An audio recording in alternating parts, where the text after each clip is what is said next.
ഏതായാലും നമുക്ക് അടുത്തൊരു സ്റ്റോക്കിലോട്ട് പോകാം. ഏതായാലും ഷിപ്പിംഗ് മേഖലയിൽ നിന്നുള്ള വളരെ പ്രധാനപ്പെട്ട ഒരു സ്റ്റോക്കായ അല്ലെങ്കിൽ കമ്പനിയായ കേരളത്തിലെ ഒരു കേരള ബേസ്ഡ് കമ്പനിയായ കൊച്ചിൻ ഷിപ്പ്യാർഡിൻ്റെ പാദഫലമാണ് നമുക്ക് ലഭ്യമായിരിക്കുന്നത്.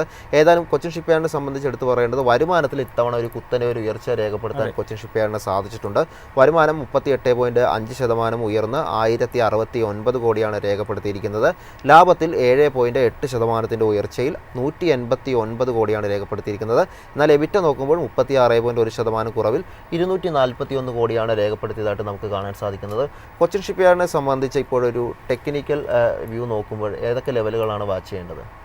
കൊച്ചിൻ ഷിപ്പ്യാർഡിൻ്റെ ചാർട്ട് അനലൈസ് ചെയ്യുമ്പോൾ നമുക്ക് കാണാൻ സാധിക്കുന്നത് 25 ജൂണിൽ ഒരു ഡബിൾ ടോപ്പ് ബേസ്ഡ് സെല്ലിംഗ് ആണ് കാണാൻ സാധിച്ചത്. എക്സാക്റ്റ് പറയുകയാണെങ്കിൽ 2254 എന്ന ലെവലിൽ നിന്നും വോളിയം ബേസ്ഡ് സെൽ ഓഫ് ആണ്. അതിനുശേഷം കണ്ടിന്യൂസ് ബിയറിഷ് ക്യാൻഡിൽസ് ആണ്. അതായത് ഒരു റീസെൻ്റ്ലി ഫോം ചെയ്ത കറക്ഷനിൽ ഒരു ബൈയിങ് വോളിയം ക്യാൻഡിൽ പോലും വന്നിട്ടില്ല. അതായത് കണ്ടിന്യൂസ് ബിയറിഷ്നെസ് ആണ് കാണാൻ സാധിച്ചത്. കറൻ്റ്ലി ഒരു സപ്പോർട്ട് സോണിലാണ് ട്രേഡ് ചെയ്യുന്നത്, അതായത് 1677 എന്ന ലെവൽ.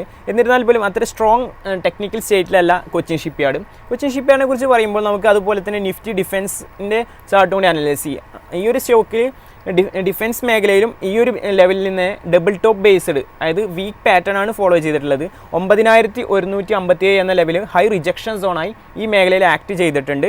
ഇതിലും തന്നെ 24 ജൂണിന് ശേഷം കണ്ടിന്യൂസ് ബിയറിഷ് ക്യാൻഡിൽസ് ആണ് ഫോം ചെയ്തിട്ടുള്ളത്. അതായത് ആ ലെവലിന് മുകളിൽ ഇനി ഒരു സ്ട്രോങ് ക്ലോസിംഗ് ലഭിച്ചാലാണ് ഈ ഒരു മേഖലയിൽ നമുക്കൊരു ലോങ് ടേം പെർസ്പെക്റ്റീവിൽ പോസിറ്റീവ്നെസ് പറയാൻ സാധിക്കുള്ളൂ. ഷോർട്ട് ടേം റാലി ഇപ്പോഴത്തെ ലെവലിൽ നിന്നും ഒരു പോസിബിലിറ്റി ഉണ്ട് കറൻറ്റ് സ്റ്റേറ്റിൽ നിന്നും. അങ്ങനെ ഒരു ടെക്നിക്കൽ സ്റ്റേറ്റ് അതാണ് ഇൻഡിക്കേറ്റ് ചെയ്യുന്നത്. അതായത് സഫാൻ ഇതിൻ്റെ ഒരു പാസ്റ്റ് ട്രേഡിംഗ് ഞാൻ ഒന്നുകൂടി പറയാം. അതായത് സഫാൻ നമ്മൾ ഈ ഒരു സ്റ്റോക്കിൻ്റെ ഈ 2 മാസം നോക്കുമ്പോൾ സഫാൻ പറഞ്ഞ പോലെ ബിയറിഷ് ആയിട്ടുള്ള ഒരു ട്രേഡിംഗ് ആണ് കാണാൻ സാധിക്കുക. എസ്പെഷ്യലി നമ്മൾ എടുത്ത് നോക്കുമ്പോൾ ജൂണിന് ശേഷമുള്ള ആ ഒരു വീക്ക്ലി ട്രേഡിംഗ് നോക്കുമ്പോൾ എല്ലാ വീക്കുകളും കണ്ടിന്യൂസ് ആയിട്ട് ഇടിവ് രേഖപ്പെടുത്തിയാണ് അല്ലെങ്കിൽ സെല്ലിംഗ് പ്രഷർ രേഖപ്പെടുത്തിയാണ് ഇപ്പോൾ കൊച്ചിൻ ഷിപ്പ്യാർഡ് ട്രേഡ് ചെയ്യുന്നതായിട്ട് നമുക്ക് കാണാൻ സാധിക്കുന്നത്.